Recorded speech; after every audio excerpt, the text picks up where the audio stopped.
ကျောက်ဖြစ်ရုပ်ကျွေးနေဆိုတာရှေးဟောင်းတက်ရှိတွေရဲ့ကြံရစ်ခဲ့တဲ့အစိပ်ပိုင်းတွေဖြစ်ပြီးကဘာကြီးရဲ့တမိုင်းကြောင်းကိုမှတ်တမ်းတင်ထားတဲ့သဘာဝရဲ့ပြတိုက်တွေပဲဖြစ်ပါတယ်။တက်ရှိတကောင်တေဆုံးသွားတဲ့အခါသူ့ရဲ့ခန္ဓာကိုယ်ဟာနှုံးမြေဒါမှမဟုတ်သဲတွေအောက်မှာအလင်းမြန်နစ်မြုပ်သွားခြင်းကနေကျောက်ဖြစ်ရုပ်ကျွေးဖြစ်စဉ်ကိုစတင်တာပါပဲ။နှစ်တန်းပေါင်းများစွာကြာတဲ့အခါမှာတော့အသားတွေဟာဆွေးမြေသွားပြီးကြံရစ်ခဲ့တဲ့အယိုးတွေကိုတက်ထုတက်တွေစိတ်ဝင်သွားကကြောက်ခဲတွေဖြစ်ပြောင်းလဲသွားခဲ့တာဖြစ်ပါတယ်။ကျောက်ဖြစ်ရုပ်ကျွေးတွေဟာတေဆုံးသွားတဲ့တက်ရှိရဲ့အယိုးတွေမကပဲသူတို့ရဲ့ရှေးယာတွေဥတွေနဲ့စွန့်ပစ်ပစ္စည်းတွေလည်းဖြစ်နိုင်ပါတယ်။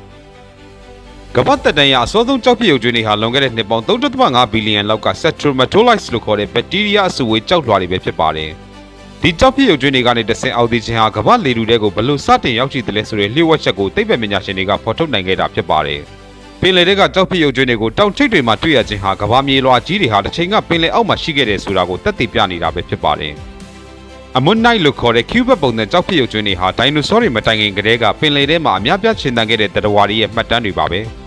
ပစ္စည်းတွေထဲမှာပိတ်မိနေတဲ့ပိုးမွှားလေးတွေဟာလည်းလွန်ခဲ့တဲ့နှစ်သက်ပေါင်းများစွာက insect တွေရဲ့ပုံသဏ္ဍာန်ကိုအကောင်းမွန်ဆုံးထိန်းသိမ်းပေးထားတဲ့ရုပ်ကျွန်းတွေပါ။ဒိုင်နိုဆောရိုးစုတွေကိုလေ့လာခြင်းအပြင်သူတို့ဟာဘလို့လမ်းလျှောက်ခဲ့တယ်လဲဘာတွေစားတောက်ခဲ့တယ်လဲဆိုတာကိုသိပ္ပံနည်းကျပြန်လည်ပုံဖော်နိုင်ခဲ့တာဖြစ်ပါတယ်။ Archaeopteryx လို့ခေါ်တဲ့ကျောက်ဖြစ်ရုပ်ကျွန်းဟာငှက်တွေနဲ့တွားသားသတ္တဝါတွေကြားဆက်နွယ်မှုကိုဖော်ပြနေတဲ့အရေးကြီးဆုံးစင်ကဲဖြစ်စဉ်မှတ်တမ်းတစ်ခုပဲဖြစ်ပါတယ်။ကျောက်လွှာတွေရဲ့အနက်ကိုကြည့်ပြီးကျောက်ဖြစ်ရုပ်ကျွန်းတွေရဲ့သက်တမ်းကိုတိုင်းတာနိုင်တယ်လို့ကာဗွန်ဒိတ်တီနည်းပညာနဲ့လည်းတိကျစွာတွက်ချက်နိုင်ပါတယ်။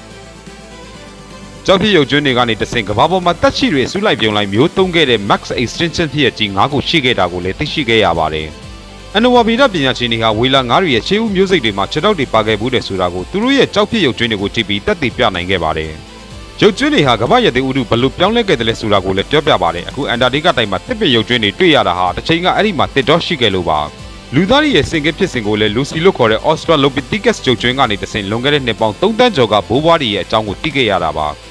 ကျောက်ဖြစ်ရုပ်ကျွန်းတွေဟာအဖိုးတက်တဲ့လောင်စာတွေဖြစ်တဲ့ရေနံနဲ့ကြောင်မီးသွေးတွေအဖြစ်လည်းပြောင်းလဲသွားပြီးကျွန်တော်တို့ရဲ့နေ့စဉ်ဘဝမှာအသုံးဝင်နေတာဖြစ်ပါတယ်။မြန်မာနိုင်ငံမှာတွေ့ရှိရတဲ့ပုံတောင် primate ရုပ်ကျွန်းတွေဟာလည်းလူသားတွေရဲ့စောပိုင်းစင်ကဲဖြစ်စဉ်အတွက်ကမ္ဘာအဆင့်အရေးပါတဲ့မှတ်တမ်းတွေပဲဖြစ်ပါတယ်။ကျောက်ဖြစ်ရုပ်ကျွန်းတူပေါ်ခြင်းဟာအလွန်နုနယ်ပြီးခက်ခဲတဲ့အလုပ်ဖြစ်ပါတယ်။သိပ္ပံပညာရှင်တွေဟာစုပ်တန်တဲ့ကိရိယာလေးတွေကိုသုံးပြီးစိတ်ရှည်လက်ရှည်တူးဖော်ကြရတာပါ။အခုခေတ်မှာတော့ CT scan နည်းပညာတွေကိုသုံးပြီးကြောက်တုံးကိုမခွဲဘဲအတွင်းထဲမှာရှိနေတဲ့ကျောက်ဖြစ်ရုပ်ကျွန်းတွေကိုအသေးစိတ်လေ့လာနိုင်နေပြီဖြစ်ပါတယ်။ကျောက်ဖြစ်ရုပ်ကျွန်းတွေရှိနေသူတွေကျွန်တော်တို့ဟာကဘာကြီးရဲ့အတိတ်ကိုဆက်လက်လေ့လာနိုင်မှာဖြစ်ပြီးအနာဂတ်အတွက်သင်ခန်းစာတွေယူနိုင်မှာဖြစ်ပါတယ်